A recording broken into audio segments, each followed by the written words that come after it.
ಸಣ್ಣ ಸಣ್ಣ ವ್ಯಾಪಾರಿಗಳ ಜಿಎಸ್ಟಿ ಹೋರಾಟ 25ನೇ ತಾರೀಕು ರಾಜ್ಯಾದ್ಯಂತ ಹೋರಾಟಕ್ಕೆ ಕರೆ ನೀಡಲಾಗಿತ್ತು.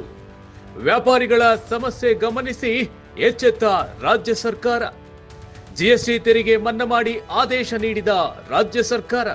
ಹೋರಾಟಗಾರರೊಂದಿಗೆ ಸಭೆ ಮಾಡಿ ಘೋಷಣೆ ಮಾಡಿದ್ರು ಸಿಎಂ ಸಿದ್ದರಾಮಯ್ಯ. ಬೃಹತ್ ಪ್ರತಿಭಟನೆ ಹಿಂಪಡೆದ ವ್ಯಾಪಾರಿಗಳು. ಸಣ್ಣ ವ್ಯಾಪಾರಿಗಳಿಗೆ ನೆರವಾಗುವಂತೆ ಸಹಾಯವಾಣಿ ಆರಂಭಕ್ಕೆ ಸರ್ಕಾರ ಚಿಂತನೆ.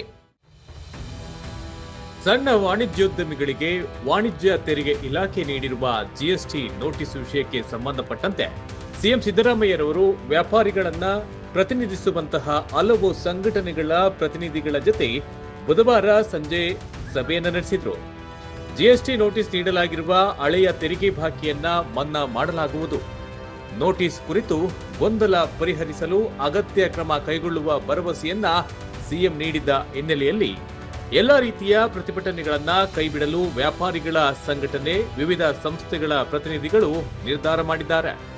ಸಭೆ ಬಳಿಕ ಮಾಧ್ಯಮ ಗೋಷ್ಠಿಯಲ್ಲಿ ಮುಖ್ಯಮಂತ್ರಿ ಸಿದ್ದರಾಮಯ್ಯರವರು ಸಣ್ಣ ವ್ಯಾಪಾರಿಗಳಲ್ಲಿ ಜಿಎಸ್ಟಿ ನೋಟಿಸ್ ಕುರಿತು ಗೊಂದಲವಿದೆ, ಸಾಲದ ಮೊತ್ತ ಕೂಡ ಇದರಲ್ಲಿ ಸೇರಿಕೊಂಡಿದೆ, ವೈಯಕ್ತಿಕ ವಹಿವಾಟು ಹಣ ಸಹ ಇದರಲ್ಲಿ ಸೇರಿದೆ, ಜಿಎಸ್ಟಿ ನೋಟಿಸ್ ನೀಡುವುದು ತಪ್ಪಲ್ಲ, ಆದರೆ ವ್ಯಾಪಾರಿಗಳಿಗೆ ಪರಿಹಾರ ತೆರಿಗೆ ಪಾವತಿಸಲು ಅವಕಾಶ ನೀಡಬೇಕು. ಮಧ್ಯವರ್ತಿಗಳಿಗೆ ಇಲ್ಲಿ ಅವಕಾಶ ನೀಡಲಾಗಿದೆ.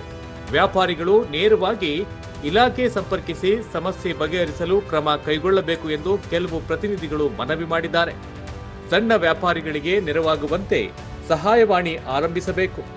ಜಿಎಸ್ಟಿ ಕುರಿತು ಸರಿಯಾಗಿ ಮಾಹಿತಿ ಇಲ್ಲದ ಕಾರಣ ಗೊಂದಲ ಉಂಟಾಗಿದೆ. ಜಾಗೃತಿ ಕಾರ್ಯಕ್ರಮ ಕೈಗೊಳ್ಳಬೇಕು. ಒಂದು ಬಾರಿಗೆ ಹಳೆಯ ಬಾಕಿಯನ್ನ ಮನ್ನಾ ಮಾಡಬೇಕು ಎಂದು ವ್ಯಾಪಾರಿಗಳು ಮನವಿ ಸಲ್ಲಿಸಿದ್ದಾರೆ ಎಂದು ಸಿಎಂ ಸಿದ್ದರಾಮಯ್ಯ ಹೇಳಿದ್ದಾರೆ. ಯುಪಿಐ ಮೂಲಕ 40 ಲಕ್ಷಕ್ಕೂ ಅಧಿಕ ವಹಿವಾಟು ಮಾಡಿರುವವರಿಗೆ ಮಾತ್ರ ಜಿಎಸ್ಟಿ ನೋಟಿಸ್ ನೀಡಲಾಗಿದೆ. ಆರಂಭದಲ್ಲಿ ಜಿಎಸ್ಟಿ ನೋಂದಣಿ ಮಾಡುವಂತೆ ನೋಟಿಸ್ ನೀಡಲಾಗಿತ್ತು.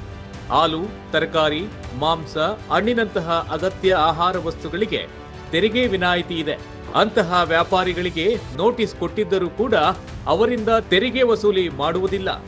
ಆದರೆ ಯಾರು ಕಾಯ್ದೆ ಪ್ರಕಾರ ತೆರಿಗೆ ಕಟ್ಟಬೇಕಾಗಿದೆಯೋ ಅವರು ಕಟ್ಟಬೇಕು ಎಂದು ಸಿಎಂ ಸಿದ್ದರಾಮಯ್ಯ ಹೇಳಿದ್ದಾರೆ. ಅದು 40 ಲಕ್ಷಕ್ಕಿಂತ ಜಾಸ್ತಿ ಅಂತ್ಯವ್ರಿಗೆ ಮಾತ್ರ ನೋಟಿಸ್ ಕೊಟ್ಟಿರ್ತಕ್ಕಂಥದ್ದು. ಸಣ್ಣ ವ್ಯಾಪಾರಿಗಳು ಅಲ್ಲದೇನೆ ಬೇರೆಯವ್ರಿಗೂ ಕೂಡ ಕೊಟ್ಬಿಟ್ಟಿದ್ದಾರೆ. 3 ವರ್ಷದಿಂದ ಟ್ಯಾಕ್ಸ್ ಕೊಡಬೇಕು ಅಂತೇಳಿ ಹೇಳಿದ್ದಾರೆ. ಈ ಎಕ್ಸೆಂಪ್ಟೆಡ್ ಟ್ಯಾಕ್ಸ್ನಿಂದ ವಿನಾಯಿತಿ ಇದೆಯಲ್ಲ, ಅವುಗಳಿಂದ ಯಾವ ಕಾರಣಕ್ಕೂ ಕೂಡ ಆ ಕಮೋಡಿಟೀಸ್ ಪದಾರ್ಥಗಳು ಇದಾವಲ್ಲ ಅದರಿಂದ ತೆರಿಗೆ ವಸೂಲು ಮಾಡೋಕ್ಕೆ ನೋಟಿಸ್ ಕೊಟ್ಟಿದ್ರು ಕೂಡ ವಸೂಲು ಮಾಡಲ್ಲ. ಈ 2 ವರ್ಷದಿಂದ ರಿಯರ್ಸ್ ಎಲ್ಲ ಕೊಡಬೇಕು ಅಂತ ಎಲ್ಲ ಹೇಳಿತ್ತಲ್ಲ, ಅದನ್ನ ಪರ್ಸ್ಯೂ ಮಾಡಲ್ಲ ಅಂತ ಹೇಳಿದ್ದೀನಿ ನಾನು. ಅವರು ಬಹಳ ಸ್ಪಷ್ಟವಾಗಿ ಏನು ಹೇಳಿದ್ದಾರೆ ಅಂತಂದ್ರೆ, ಈ ನೋಟಿಸ್ ಬಂದದ್ರಿಂದ ಸ್ವಲ್ಪ ಗೊಂದಲಗಳೆಲ್ಲ ನೀವು ಉದ್ಭವ ಆಗ್ಬಿಟ್ಟಿದ್ದಾವೆ.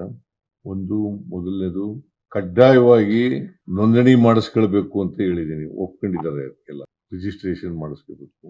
ಒಂದು ಸಹಾಯವಾಣಿ ಆರಂಭಿಸಬೇಕು ಅಂತ ಹೇಳಿದ್ದಾರೆ. ನಾನು ಹೇಳಿದ್ದೀನಿ ಸಹಾಯವಾಣಿ ಈಗಾಗಲೇ ಇದೆ, ಇನ್ನೂ ಅದನ್ನ ಹೆಚ್ಚು ಪರಿಣಾಮಕಾರಿಯಾದ ರೀತಿಯಲ್ಲಿ ಮಾಡೋಣ ಅಂತ ಹೇಳಿದ್ದೀನಿ.